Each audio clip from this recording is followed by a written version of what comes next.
Unión de Educadores de la Provincia de Córdoba, junto a los docentes en defensa de la educación pública.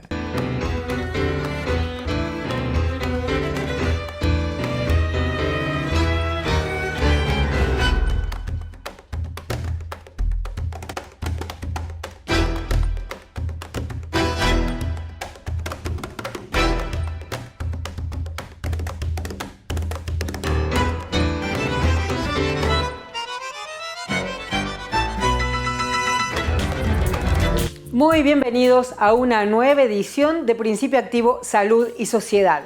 Este espacio que les proponemos para encontrarnos y construir juntos comunicación colectiva en clave de diálogo.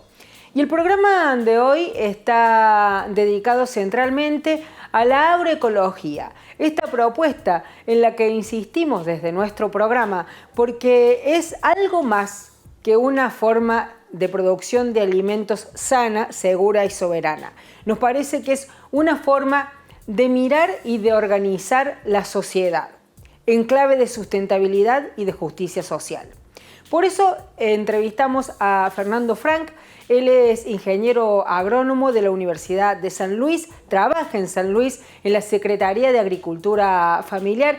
En ese trabajo está en contacto con familias campesinas, indígenas y hace un trabajo de campo. También forma parte de ATE, de CALISA y de la Acción por la Biodiversidad. CALISA, la Cátedra sobre Soberanía Alimentaria.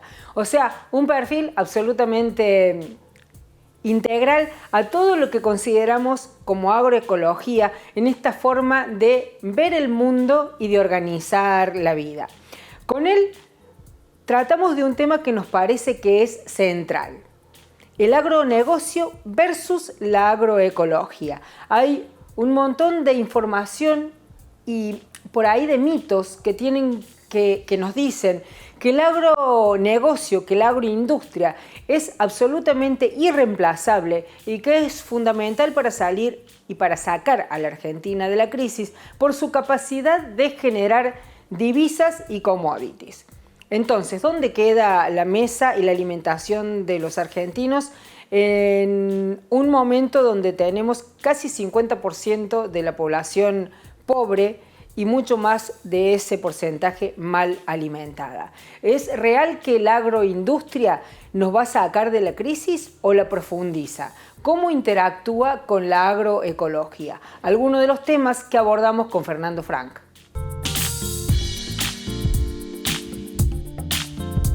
Por una parte hay un sistema de agronegocios que tenemos datos del Censo Nacional 2018 publicados hace poquito, donde queda claro que es un modelo que está concentrando la economía continuamente desde las últimas décadas. Y también tenemos datos que sistematizamos en el Atra del Agronegocio de cómo creció la exposición de la población a agrotóxicos, cómo se desmontaron más de 6 millones de hectáreas desde el año 1998 hasta el año 2018, que es donde tenemos los datos. Y en definitiva, además de estos dos datos de deforestación y de crecimiento de la exposición a agrotóxicos, lo que tenemos es otro año más en que se repite que en la Argentina se produce cosecha récord en año de hambre récord. Lo tuvimos en el año 2002, lo tuvimos en el 2019, y probablemente lo tengamos cuando se termine de hacer la cosecha de 2021. Cosecha récord y hambre récord.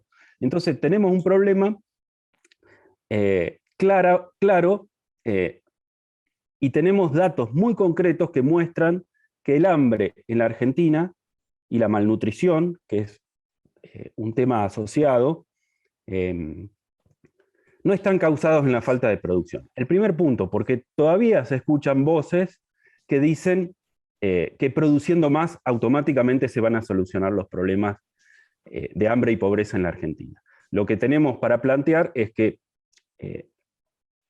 tanto el hambre como la pobreza tienen una causa fundamental que es la desigualdad. Entonces, a la vez que hay grandes ganadores económicos, hay grandes perdedores, que son las mayorías. Dentro de los ganadores están las empresas agroindustriales que incluso ganaron especialmente durante la crisis de la pandemia. Entonces, lo que tenemos es una serie de iniciativas donde el Estado busca fortalecer la agroindustria para poner a la Argentina de pie, dicho literalmente en la iniciativa 200 millones de toneladas esta de octubre del 2020. Y lo que tenemos es un montón de organizaciones de la sociedad, movimientos campesinos, movimientos ambientales, grupos académicos, intelectuales, y organizaciones de consumidores, diciendo frenemos la avanzada de la agroindustria y promovamos la agroecología y la soberanía alimentaria. En lo estructural y sobre todo en lo coyuntural, frenemos estas avanzadas temerarias que están sucediendo en Argentina entre 2020 y 2021. Repito, el trigo transgénico, la agricultura digital, el fomento a la agroindustria y las megafactorías porcinas. 4 líneas de trabajo en que el gobierno pretende que el Estado apoye al sector más concentrado de la economía, con un objetivo enunciado de generar divisas para pagar la deuda externa. Una forma curiosa de darle solución a un problema real. O sea, sacándole impuestos y subsidiando al sector más concentrado de la economía, querer generar más divisas.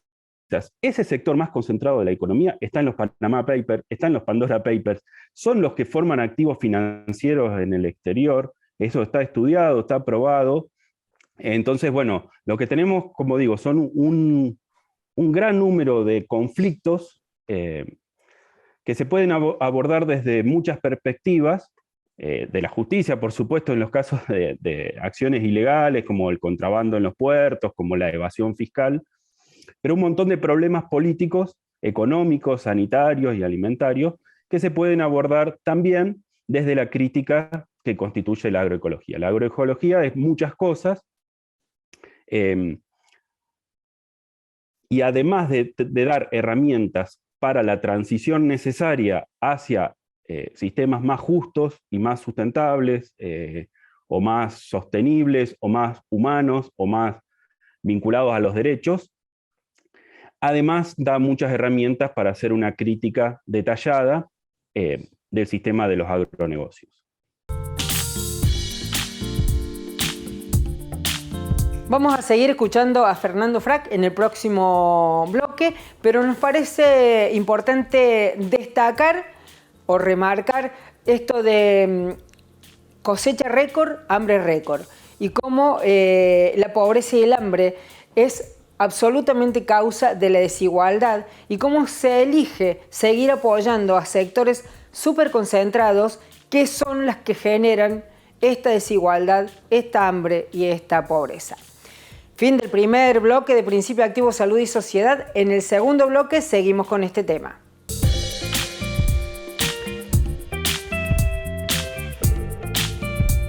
Unión de Educadores de la Provincia de Córdoba, junto a los docentes en defensa de la educación pública.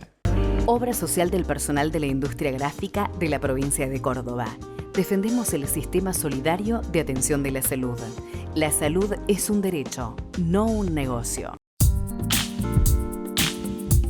Segundo bloque de Principio Activo Salud y Sociedad, en este programa que hemos dedicado centralmente a la agroecología como una salida necesaria y alternativa, no solamente para una alimentación sana, segura y soberana, sino también para verla como una forma de salir de la crisis. Porque parece que la única alternativa fuera el agronegocio, la agroindustria, y no estamos seguros que sea así. Es más, estamos convencidos de que no es así. Seguimos escuchando a Fernando Frank, ingeniero agrónomo, en esta disyuntiva si agronegocio o agroecología.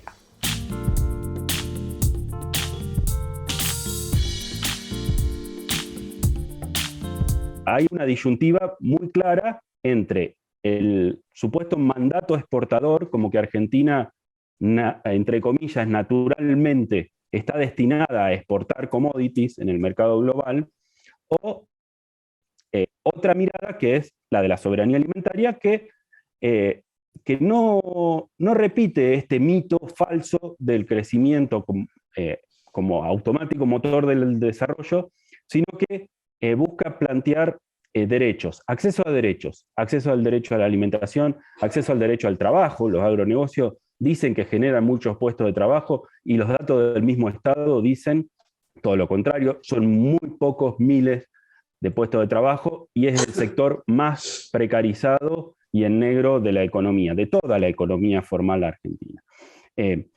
La agroecología tiene la capacidad, decía, de generar trabajo, de generar arraigo, algo fundamental, pensando en el futuro, pensando desde uno de los países con la población más concentrada en ciudades del mundo, y en generar alimentos. Los agronegocios no generan alimentos, los agronegocios se están centrando en los monocultivos de granos para generar alimentos de formas muy poco eficientes, como es la ganadería industrial y los comestibles ultraprocesados, conflictivos con la salud y los ambientes, y después están produciendo destinos no alimentarios, como es el caso de los agrocombustibles. La agroecología tiene la capacidad de ser una herramienta transformadora hacia la soberanía alimentaria. Creemos realmente que si la agroecología recibiera la misma atención y el mismo apoyo que la agroindustria y el agronegocio a la hora del acceso a la tierra, a la hora de facilidades y créditos blandos, estaríamos en mayor igualdad de condiciones para proponer y promover una salida superadora que crezca desde la organización social. En próximos programas seguramente seguiremos hablando de este tema y ahora les propongo retomar una entrevista con Hilda Zagaglia. Ella es artista plástica y forma parte de un grupo de trabajadores, intelectuales, profesores, investigadores que recuperan esto de la cultura negra no solamente en nuestra Córdoba, sino en el continente, y cómo forma parte de nuestra identidad.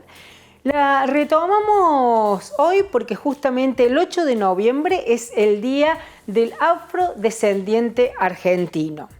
¿Saben por qué? Nada más ni nada menos que porque la madre de la patria es negra. Pero les dejo a Hilda Zagaglia para que se los cuente.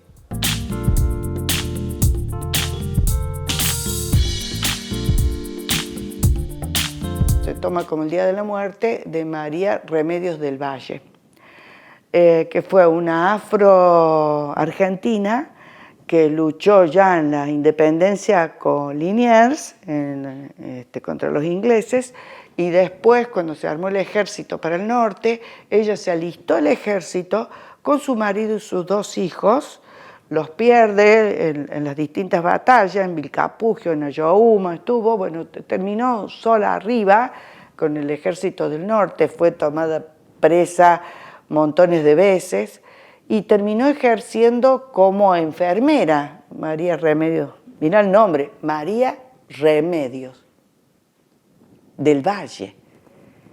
El Valle, el lugar, es todo simbólico el nombre, es increíble. Y fue nombrada capitana del ejército del norte por Belgrano, por su actitud de arrojo y heroísmo que tuvo en todos los enfrentamientos. Y los soldados le decían, ahí viene la madre de la patria, porque cuando la veían a ella, ya sabía que ella venía al rescate de curarlos. No era enfermera, se tuvo que hacer sobre trabajo de campo, digamos. Y por eso hay muchas escuelas de enfermerías, o en Buenos Aires, hay en Paraná, o Entre Ríos, que se llaman María Remedios del Valle. Y cuando vos le decís, ay, sí, yo me preparé, ¿y sabés qué es? ¿Quién era? No. Y bueno, fue la primera enfermera, la primera negra sanadora de la Guerra de la Independencia. La madre de la patria, una mujer sanadora, negra, guerrera, luchadora por la independencia. Un orgullo nacional realmente. Fin del segundo bloque de Principio Activo Salud y Sociedad. En el próximo, la columna de Economía Feminista.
Unión de Educadores de la Provincia de Córdoba, junto a los docentes en defensa de la educación pública. BM Consultorios Odontológicos. Somos un equipo de odontólogos formados para prevenir y cuidar tu sonrisa.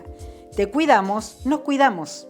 Obra social del personal de la industria gráfica de la provincia de Córdoba. Defendemos el sistema solidario de atención de la salud. La salud es un derecho, no un negocio. Tercer y último bloque de Principio Activo Salud y Sociedad. Como siempre, nuestra invitada para este espacio de Economía Feminista es la magíster Melissa Luque.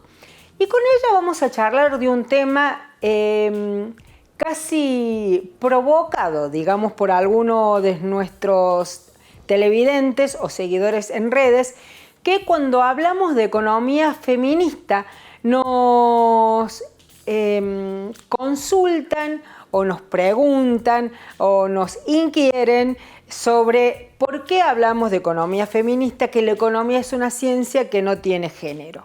Bueno, acá nuestra magíster pone blanco sobre negro. Hola a todos y a todas. De nuevo Melissa Luque hablando de economía feminista. Bueno, hoy vamos a hablar un poquito más y vamos a tratar de entender un poquito mejor por qué existe la economía feminista, por qué surge, en qué momento surge y por qué tiene el nombre que tiene. En realidad la historia del pensamiento económico, es decir, la historia de la creación de las ideas económicas y del surgimiento de la economía como una disciplina autónoma, con un método científico propio, surge en el siglo XVIII con Adam Smith, con la publicación de La riqueza de las naciones. En el mismo ya se empieza a delinear un concepto que va a terminar de tomar forma a fines del siglo XIX con la Revolución Marginal, y este concepto es ni más ni menos que el hombre económico. Y se llama hombre económico. ¿Por qué es interesante entender la evolución y el desarrollo de ese concepto? A fines del siglo XIX los economistas intentaban explicar cómo era la psiquis del consumidor, porque intentaban explicar la demanda dentro de un mercado.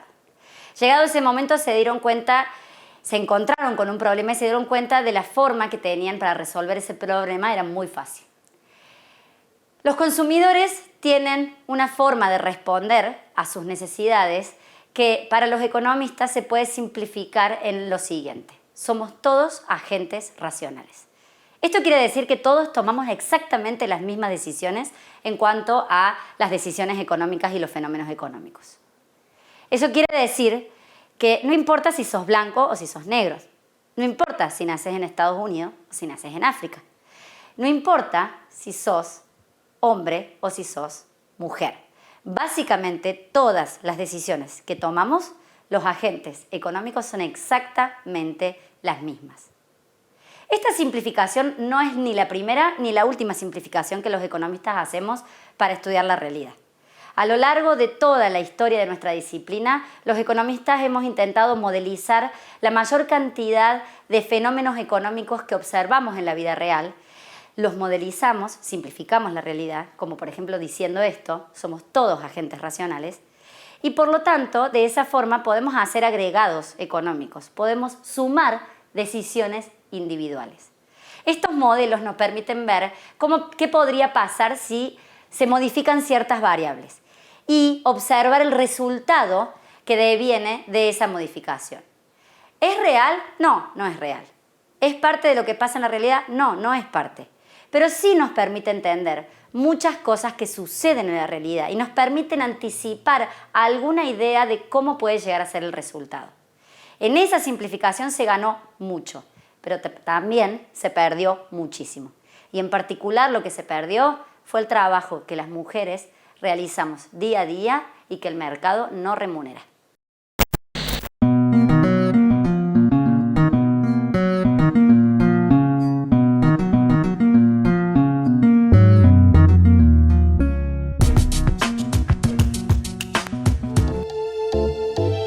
Hoy dedicamos el programa centralmente a hablar de agroecología como una forma de organización social respetuosa de los vínculos entre los seres humanos que trabajan, entre el vínculo del ser humano que trabaja, la tierra, el ambiente y la producción de alimentos sanos, seguros y soberanos, que son fundamentales para cuidar la vida en un desarrollo digno.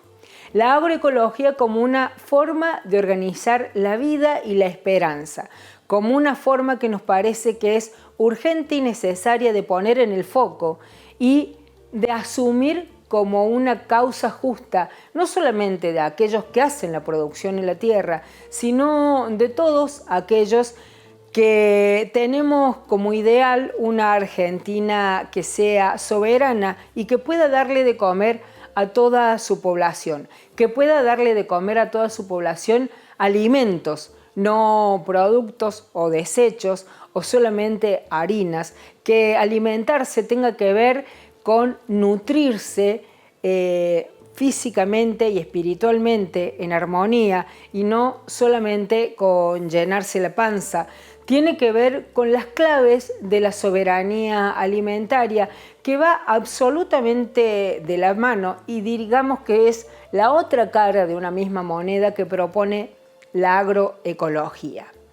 Bien, en la Argentina seguimos teniendo muchas batallas por dar o dadas medias a la hora de ponerlas sobre el tablero de las discusiones. El río Paraná y su absoluta y necesaria nacionalización de los puertos, porque por ahí se fuga gran cantidad de la riqueza de nuestros territorios, pero también se fuga una lógica de especulación. Hay fuga porque hay especulación, porque no hay control, porque no hay una forma de mirar los intereses nacionales. Seguir luchando por la nacionalización de los puertos es central.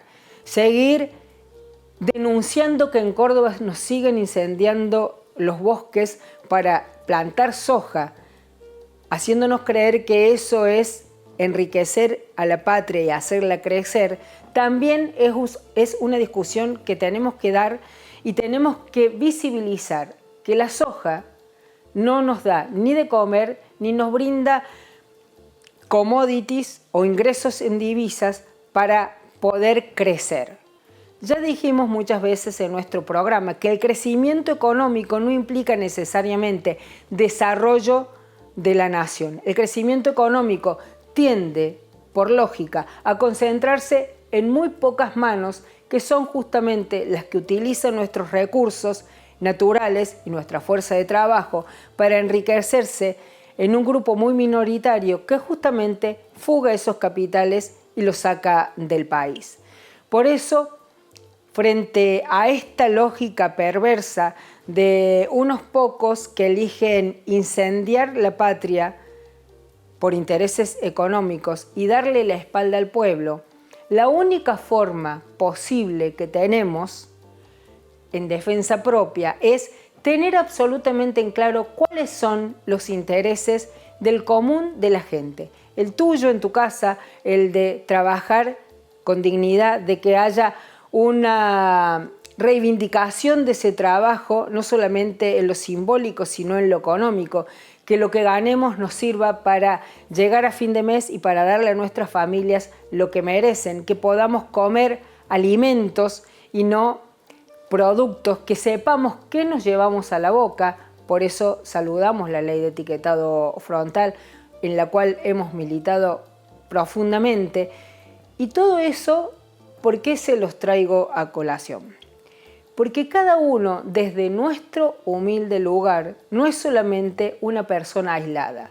Estamos hilvanados por los destinos de la patria. Estamos hilvanados por el bien común que nos involucra a todos. Por lo tanto, frente a la voracidad de unos pocos, la única forma que tenemos de defendernos es articulando la voluntad de los muchos. Ya sé que no es fácil y a veces la individualidad no nos permite esa articulación con el vecino con el que pensamos lo mismo o con el que tenemos las mismas necesidades.